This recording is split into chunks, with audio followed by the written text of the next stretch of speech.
Imagine you're 13 years old, a normal teenager, and you've got a middle school crush. You're enjoying school dances with your friends and love riding the bike in the park, eating pizza rolls in bed at 2 a.m. while watching The Office on Netflix, and thinking algebra and math is the worst thing in your life. But then, one day, you get a new text message from a number you don't know or recognize, saying something that's not just weird, but way too personal. And that's how the horror started for Lauryn Licari. What she didn't know, that this wasn't someone trying to do a YouTube prank on her. This wasn't a bored kid from the class who was eating his lunch alone. This was just the beginning of something deeply messed up. Beale City, Michigan. A little tiny and quiet town, the kind of place where everyone knows everyone, and your dog probably has a last name. Lauryn Licari is just your average 13-year-old girl. She's in middle school, has a boyfriend named Owen, and they like doing normal teenage things. Snapchat, sports, friends, normal stuff teens do. Crushes that feel like true love. You get it. Life is totally normal until it wasn't. So in the same year, in October 2020, things started to get weirder. Lauryn and Owen both start getting texts from an unknown number. No name, just creepy energy, something they experience for the first time. At first, it's dumb stuff. They thought it was some dumb drama between girls. The text says, "Owen doesn't like you anymore. You're ugly." Classic middle school mean girl vibes, except nobody owns up to sending them. They both ignore it, which is what most of us will do. Probably just some bored kid, they said, right? Right?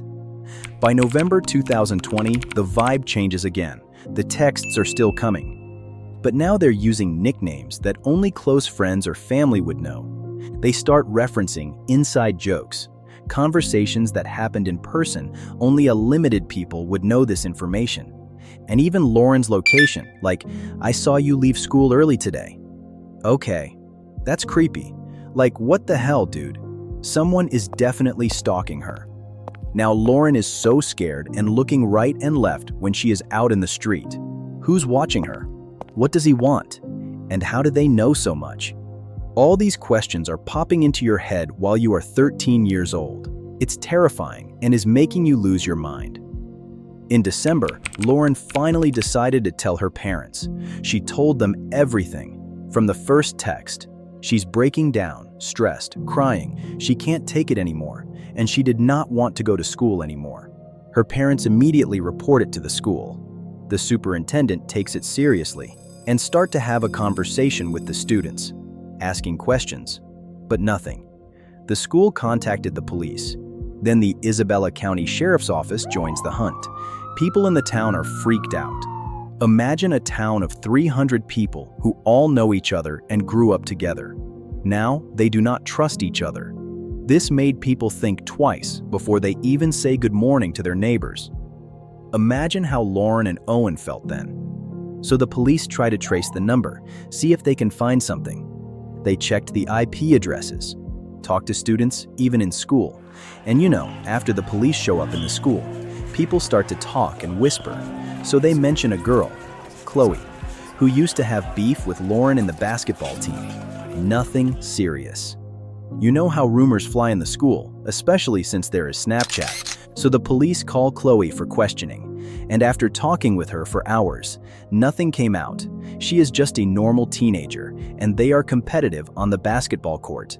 So the police have nothing. And no one confesses. During the same time, the messages are coming daily.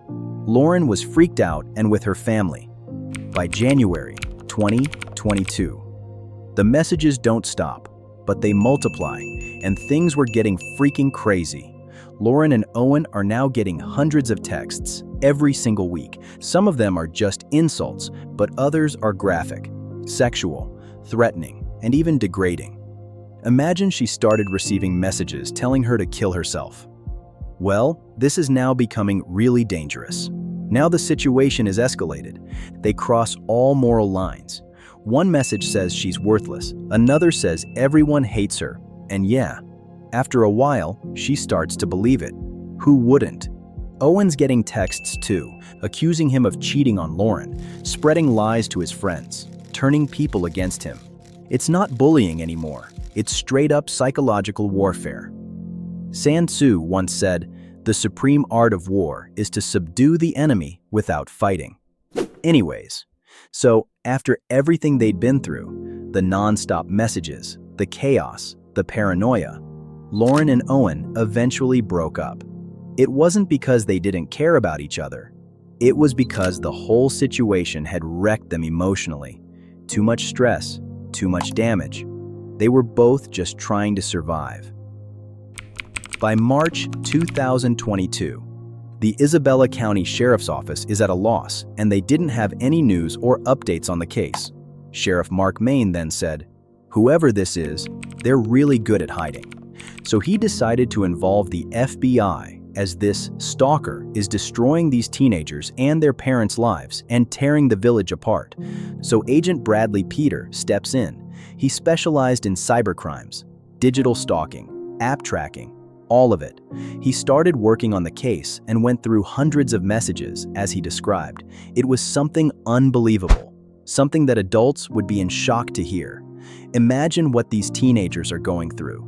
So during his investigation, he starts noticing something weird. The messages were sent from apps that mask phone numbers, bouncing servers around.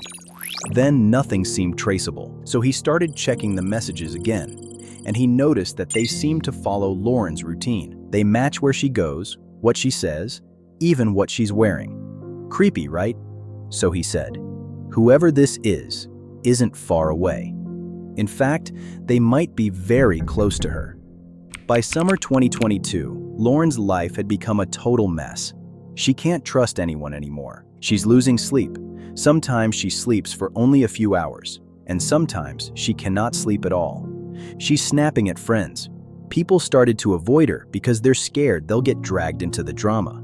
And the weirdest part? Someone in her life seems really invested in the investigation, always asking questions, always wondering how far the cops have gotten. But we'll come back to that later. Let's just say there's a reason. So time passed, and by October 2022, Agent Bradley from the FBI, with the advanced technology, finds something really interesting. That all the messages, every single one, trace back to the same source. One phone, one laptop, and they belong to the same person. But it's not a classmate, not even a jealous ex, or a stranger standing behind the trees in the dark. It's someone even closer than you can think. After 2 months.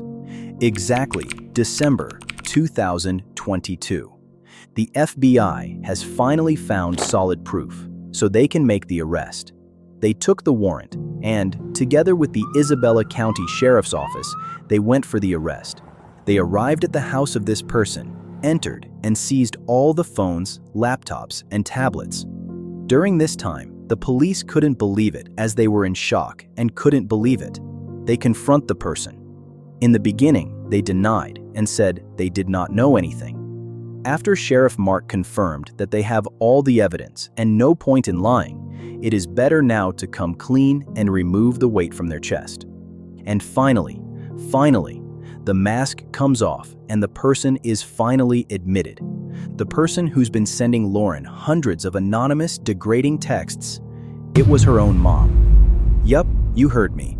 It was her own freaking mom. Lauryn Licari. Can you believe it? It's pure insanity. The woman who raised her, the one who drove her to school, the one who said, "We'll find out who's doing this," was doing it herself. Yup, her own mom. She was running the show from her laptop. Police found that she had an IT background, and she managed to cover her tracks very well, until she was caught, of course. And all of this because she had a crush on her daughter's boyfriend, a 13-year-old boy. A woman was driven by her dirty desires, and this led her to destroy her own daughter's life and another innocent boy, without thinking twice about how this may affect their lives. All of this to get attention, to feel needed. I have no words. After you hear what she said after she was caught, you will be the judge. So Kendra, Lauryn's mom, said it started with good intentions. Do you believe in this BS? She wanted to help Lauryn deal with drama, to make her stronger, to stay close, to protect her in some bizarre, messed up way. But it turned into something darker. Yeah, right? Telling your daughter you are ugly and that you should kill yourself is really helpful. She admits to sending thousands of messages to her daughter and to her daughter's boyfriend and also to her daughter's friends. She was trying to break Lauryn down, just to build her back up. What? Even the FBI was like, yeah, this is next level bonkers. And finally, in April 2023, Kendra pleads guilty in court to 2 counts of stalking a minor. She's sentenced to a maximum of 19 months to 5 years in prison. She served fewer than 2 years, and then she was released in August 2024 on parole. Meanwhile, Lauryn is now just trying to rebuild her life and her goals. She's in therapy, getting the needed help and advice to keep going, be stronger, and be an example of resilience, and never to give up, no matter what. She's got full support from her dad. They become closer and spend almost all the time together, and she's studying criminology in college. Yup, she wants to understand how people turn like that and make sure to help people in the same situations, try to do good for the community. This, my friends, wasn't just a bullying case. It was psychological abuse, digital manipulation, and betrayal on the deepest level. Netflix picked up the story, of course, and they made a documentary movie about it.